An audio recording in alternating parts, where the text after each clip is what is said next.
Namo Shakyamuni Buddha. So today we continue to study about the life of Buddha. So last time again we discussed the eight four paths, the wisdom uh, categories includes the wise view or wise understanding of life. That means we need to understand clearly about the law of karma or law of cause and effect. We should recognize the three characteristics of a system, like impermanence, like non-ego, and suffering. And we continue to discuss about wise understanding. That means we need to develop the good thought about life. So here we have learned before the wise view, wise understanding, the understanding of karma, the law of cause and effect, the three characteristics of existence, anicca, this means permanence, dukkha, this means suffering, anatta, this means non-self, and we discuss the next one, wise intention. We should have that intention properly in order to bring the happiness to ourselves and others. And last time we discussed about denunciation. That includes uh, the denunciation of bad deeds like killing, stealing, as misconduct, lying, and so forth. And plus, we talk about the forgiveness. Uh, so important that this type of virtue is universal. And we talk about how the Buddhist approach to the forgiveness. This forgiveness is so important that we need to move on in order to be free from mental sufferings, because as much as we still attached to the thing that we've been hurt before, those hurtful actions that people have done wrongly to us, we still carry on in our mind, even that person who is not there anymore, even that action has been done. So the abilities to forgive other mistake is to strengthen our relationship with other, and it would help us to move beyond that kind of hurtful experience or painful experience, so that we can live um, happily and peacefully. Mm. Again, of course, forgiveness is not forgiving, is not exoneration, is just an act of personal grace, give to oneself. So again, in Buddhism, it's feel that as long as we still harbor the resentment, the hatred toward the one that have hurt us, um, actually we are the one who will be suffer the most and the first, uh, because we still carry on that person, that image, that negative events in our mind. So why do we need to choose to live in that type of manner? So even uh, we may give the one that who have done wrongly to us the victories than the original act. So that's why when we embrace the forgiveness, we would help us to release from that type of mental suffering, so that we could uh, externally stop the cycle of hatred, and internally we could be free from those thoughts, the thought of resentment, the thought of hatred toward those have harmed us. That's why the Buddha said that hatred never um, dispel hatred. Only love could dispel hatred. So that's why we need to let go of our feeling, the feeling that we felt that we hurt because of those negative people or events, so that we can move on and extend our goodwill even to the one that harm us, so that we don't harbor any hatred within our mind, and there's no enemies within our mind, so that you can be free from those toxins. And of course, self forgiveness is considered as self transformation. It's transform our own self from being um, hatred toward loving kindness and compassion. So that's important that we need to recognize. And again, this type of forgiveness is considered as a learned skill. It's not easy for us to move on and let go of those hurtful experiences. But it takes time for us to develop that kind of skill, the skill of let go of those hurtful experiences, so that we can renew ourselves as a person partially, so that we can be able to be free from those images, from those negative events, so that we can interact with other people in the positive way, in the compassionate way. So ultimately, I want us want to enjoy life. So with that type of forgiveness, or let go of the hurtful situations, events, or negative people who have done wrong to us, we'll be free from them. We would enjoy life more than if we still harbor the hatred toward them.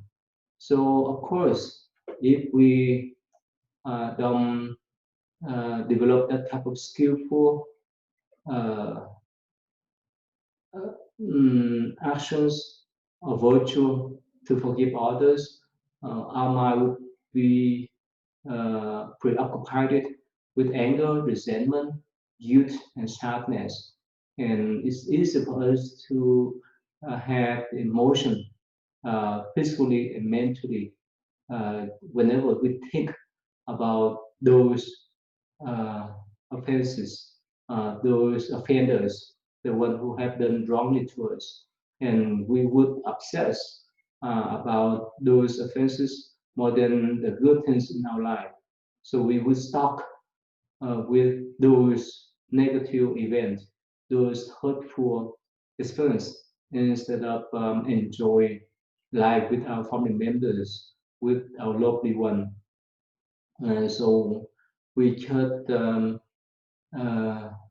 recycle that negative script is our mind continuously. We would not um, sleep peacefully. We would not enjoy much the essence of the lives.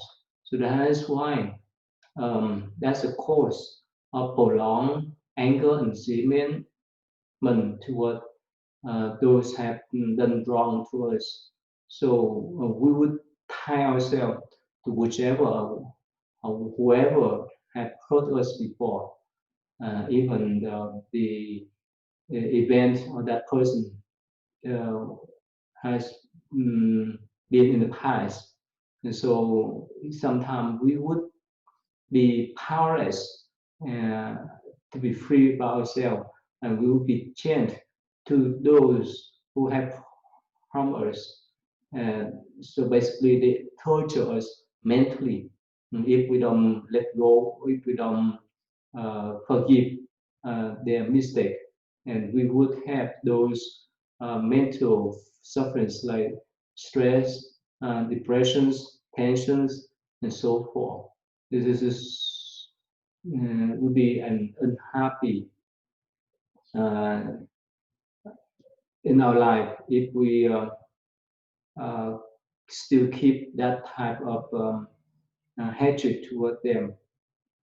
So that's why we should consider why forgiveness is so important for us to move on beyond that kind of hurtful experience, go beyond uh, the thinking about those negative people, those people have hurt us.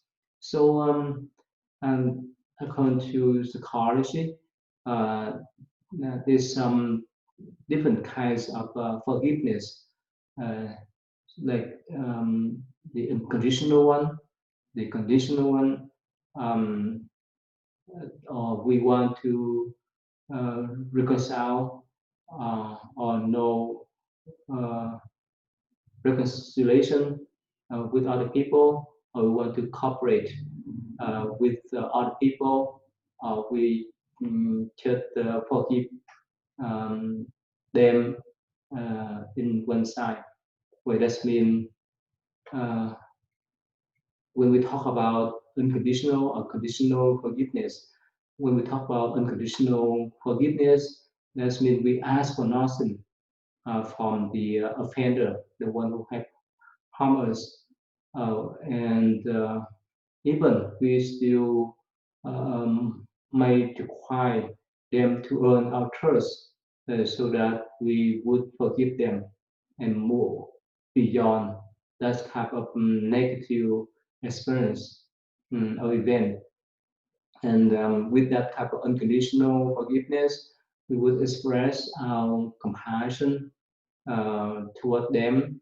We would have the wish to reconnect between us and those people to be uh, better uh, friendship. Uh, Otherwise, this is no way for us to build up that relationship easily. So that has belong to what we call unconditional forgiveness. Uh, Again, with this type of unconditional forgiveness, we ask for nothing. We just want to forgive unconditionally. We just want to move on beyond those hurtful experiences. We just want to rebuild the bridge between us and those people. We just want to rebuild our friendship with them. We just want to rebuild our trust with them. And the most important thing is to spread our compassion and loving kindness toward those have hurt us, so that we would not harbor any hatred toward those people.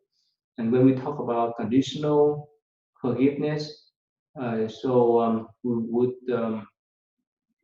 put in some condition before we forgive them based upon their uh, uh, action or behavior.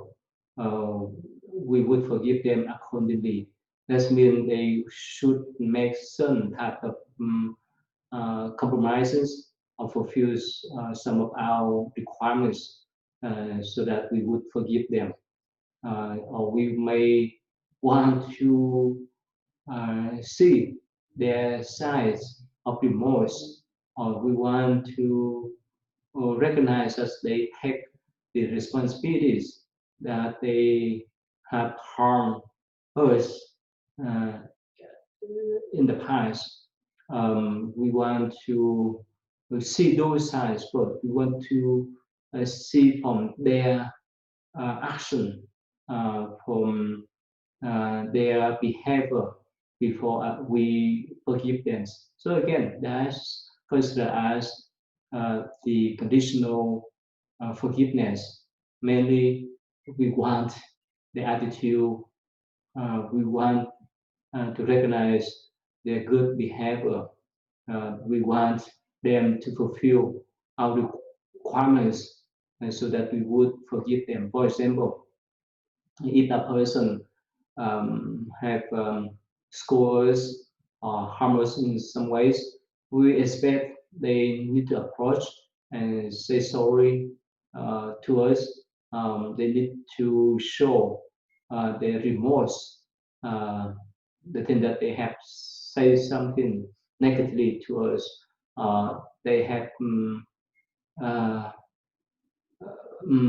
made some uh, mistake in the past that they need to mend or take the responsibilities to make up those mistakes. So again, we wait for them to have those behavior and action before we forgive them. So that is considered as the conditional forgiveness. And of course, depend upon our views. So if we wait for people to fulfill those requirements, having those behavior, again, it's not easy for uh, them to fulfill whichever things we require. That means most of the time, the chances that we still harbor the hatred toward them, the resentment toward them. And when we talk about the cooperative forgiveness, that means both of us, the one that been harmed by them and the offender would be satisfied with certain types of requirements, certain types of conditions, so that I won't be happy. For example, if they approach and say sorry to us, and if we have open-minded, so again, we will make the compromise and let's go of the um, um, offense, the thing that they have hurt us, or the offenders make the repentance and effort to facilitate our forgiveness and reconciliation. So again, if they show the sign that they uh, want to repent their mistake and they want to show that uh, they recognize their mistake and ask for our forgiveness and reconciliation. So if we have open mind, so again we would accept those repent and asking for forgiveness. So again, with this type of approach, it's much easier for us to forgive them.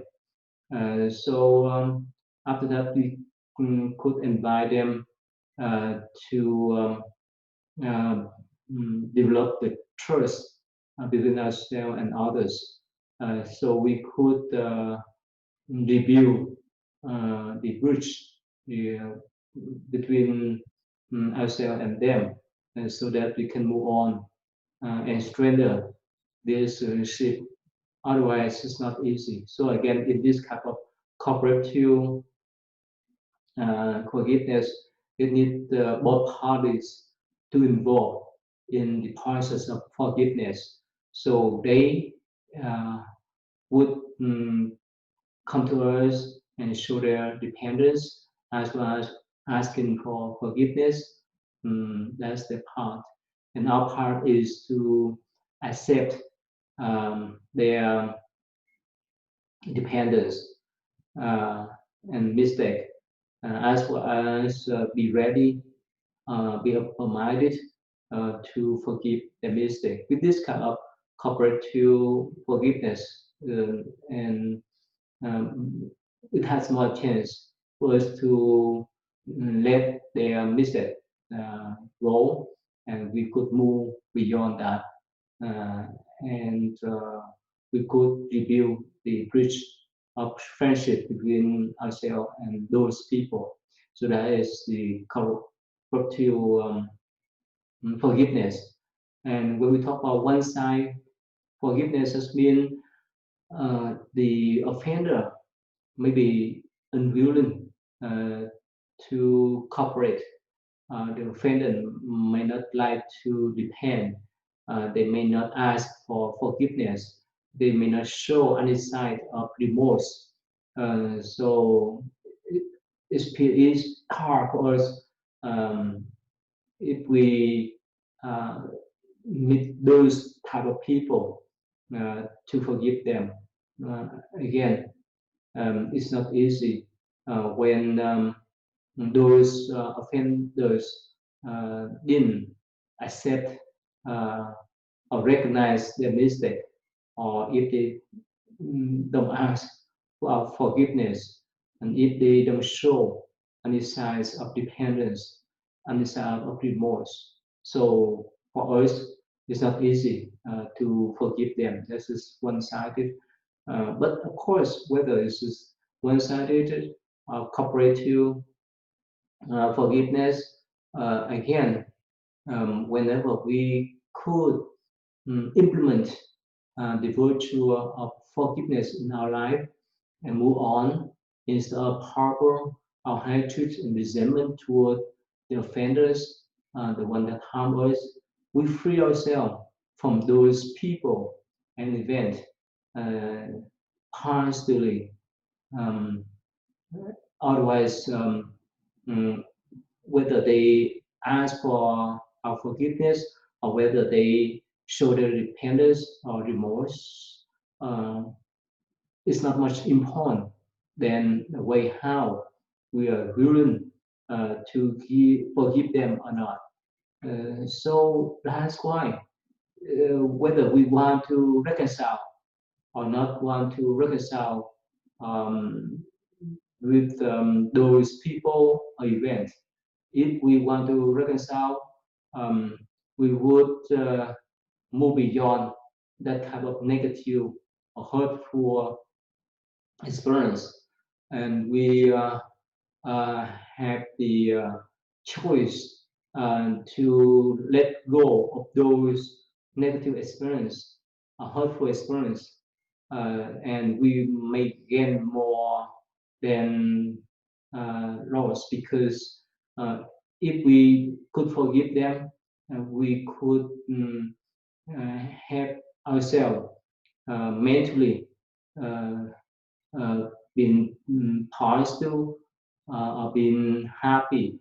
Otherwise, if we don't want to reconcile with those hurtful experience, uh, if we still harbor resentment and anger toward them, definitely there's no way for us to rebuild the bridge between ourselves and those offenders. Uh, it's not easy for us to uh, be free from those mental afflictions that has been happened in the past and is still carry on probably for the rest of our life. So again, in general, um, with this type of understanding in our part, it's better for us to forgive the mistake from other people, because again, we learned before that we need to recognize that as human, we're not perfect, and when we make mistake, most of the time we would expect people to forgive us, and vice versa. When it's time for other people to make mistake, sometimes they make mistake intentionally, unintentionally. So no matter what, we would recognize as everyone is imperfect. So it's better for us to forgive them and move on, so that we can maintain our peacefulness and happiness in our mind instead of having the negative thoughts uh, about those people and events in our mind continuously. So that is the thing we uh, should recognize the benefit of having forgiveness or let go of other mistake, so that we can be free uh, from those negative people and events. So that is one part of wise intention, what they call the denunciation. Again, denunciation of bad deeds, action, and speech that we're not supposed to do, so that we would not create any kind of bad karma toward other people, or even create bad karma for ourselves. And definitely, if we recognize the law of cause and effect, if we create or plant the seed of sufferings, and there's no way for us to receive the good retributions. For example, if we kill other people, or if we kill sentient beings, so there's no way for us to have a peaceful life, happy life. If we try to uh, harm or hurt other people, definitely they would find some ways to fight back. Or nowadays in modern age, if we try to hurt other people physically, mentally, we may end up in jail to pay for that price. So again, we need to renounce those bad thoughts, those negative thoughts, those negative actions and speech. Uh, and on the other hand, we would need to have the good thought, good action, and good speech, so that we would create good karma for ourselves. And on the top of that, we need to let go of horrible mistake so that we can move on in our life happily and peacefully. So that is the part of renunciation. And the next part I'd like to discuss is what we call the patient uh, in the wise intention here. Again, this universal virtue that we need to develop. And in do anything, we need to have some type of patience. Like a student need to be patient to study for the test, for the exam, for the finals, and the worker too need to be patient to do the jobs, and the parents need to be patient with the children. The children need to be patient with the parents, and in order to build strong relationship, the spouse, whether it's husband and the wife, need to have some type of patience, so that they could build that type of strong relationship. For example, if the parents they love the children, I mean the young children, they would not care much about the need of changing their little children diapers, taking care of them when they're sick, and so forth. So with that type of patience, it would enhance their relationship, would enhance their compassion and loving kindness toward other people, especially the family members. So that's why patience is so important in our life, in all kind of aspects of life. So sometimes we encounter some kind of situation that require some type of patience, and that type of patience could dictate our successfulness in life. If we have some type of patience, we will be successful in doing business. in studying, in being relationship with other people. If we're not patient enough, there's no way for us to build good relationship with other people. Would not be successful in doing business, anything else. They say that if uh, we have the patience to uh, to make the needles, uh, we would be successful in one day. But if we don't have patience, there's no way for us to change a piece of metals into a needles. So it takes time because in the past, when people make needles, they use a piece of metals and to spend more time in making that little needles. Okay, so anyway, that is why patience is the virtue that's so universal. Uh, that's people could recognize without some type of patience. There's no way for us to move on in our life, to be successful in our life, and so forth. And in mm, one of the sutra, they call to Session Sutra, uh, the Buddha teaches us that we need to be patient with those people who have harmed us. So it's like if someone give us the gift, and if we don't accept that type of gift, that gift eventually be returned to the giver. Okay, so let me show you a short clips that may illustrate um, a Zen master how he was so patient with the situation. The Zen master Hakuin was held in high regard in his village in Japan. He was respected by all, and many came to him for spiritual guidance. Until one day, the teenage daughter of Hakuin's next door neighbor became pregnant. Who is the father? The girl's parents demanded angrily. When she wouldn't say, they only became more infuriated. Tell us! Finally, in tears, the girl revealed that it was Hakuin. Her parents rushed over to the man's house without a second thought and began to shout at him, losing all of their trust in the master. You're the father, they yelled. Hakuin simply remained calm. Is that so? Is that so? He replied softly.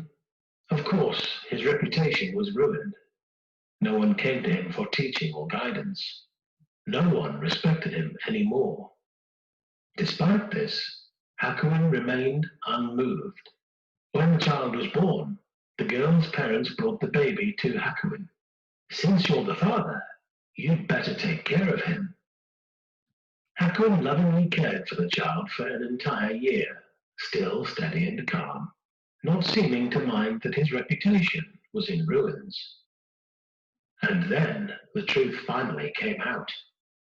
The teenage mother remorsefully confessed to her parents who the real father was, a young man in the butcher's shop.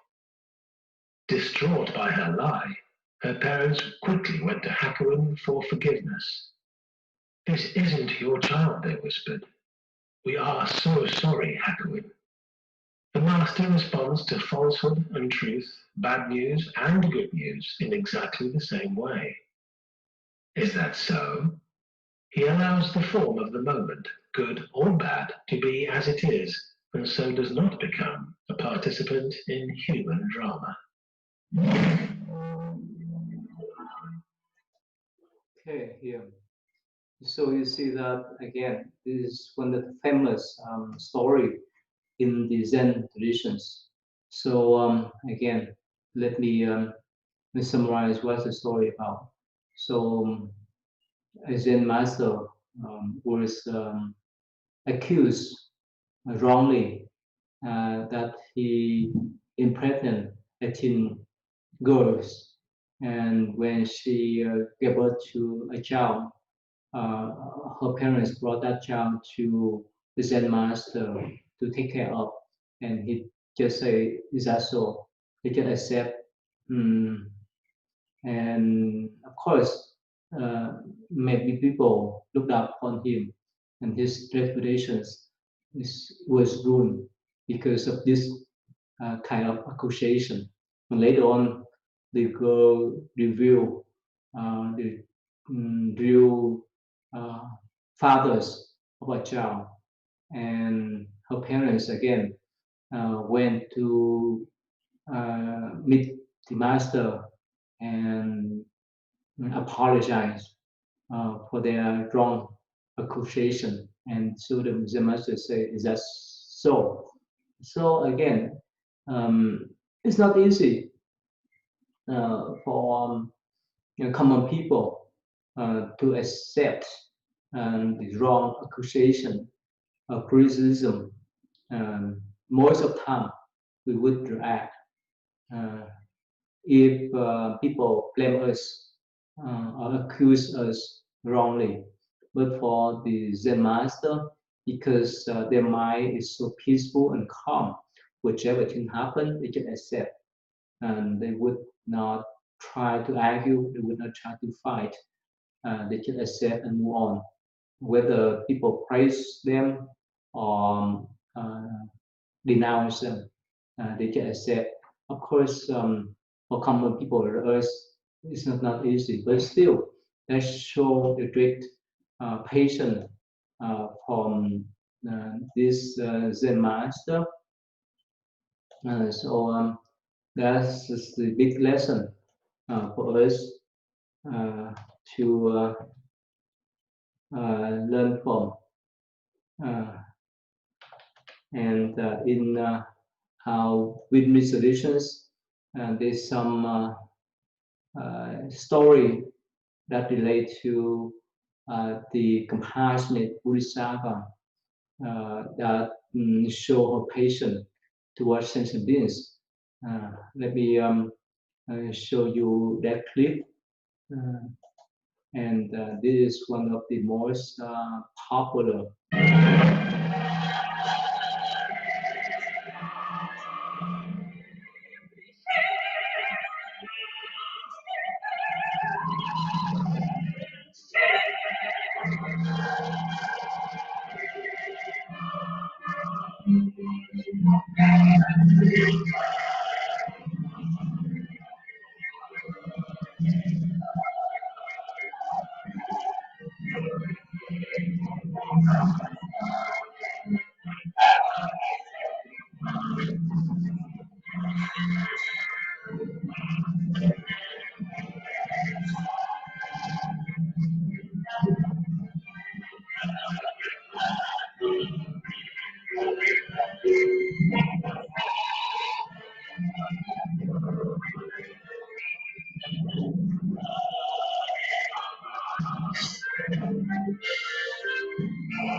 Okay, so probably I need to summarize this story again. So according to the legend, they say that this lady, she uh, married with a man, and one night, while her husband was sleeping, somehow she saw one of the hair from the chin of her husband sticking out. So she used a knife with intention to cut that hair off. You know, people in the past they use the knife to shave the hair of the bear, not the razor like nowadays. So at that moment, the moment that she hold the knife and be ready to cut off that hairs from her husband's chin, uh, her husband wake up and saw his wife point the knife towards his face. And at that moment, he was so scared that he yelled to her and waking up all the family members in the house. And definitely, people in the families came together and made decision that they would expel, I mean, kick her out of the house.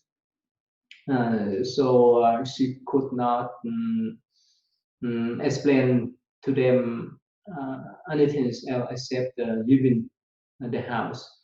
And eventually, she went to a temple. Of course, you know, in the past, only men can stay in the temple to become a monk. So she uh, wear the clothes as a man to ask for staying at the temple as well as become a novice in that temple.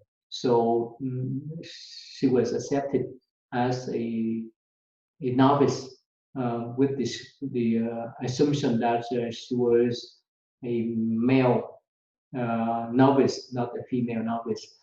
So at that temple, um, people went there to worship and chant. And among them, there was a lady. Somehow, she went to that temple frequently. And one day, she brought a little child to that young female novice and claimed that child was belong to that female novice has been taken. And this young female novice could patiently accept the child and raise that child.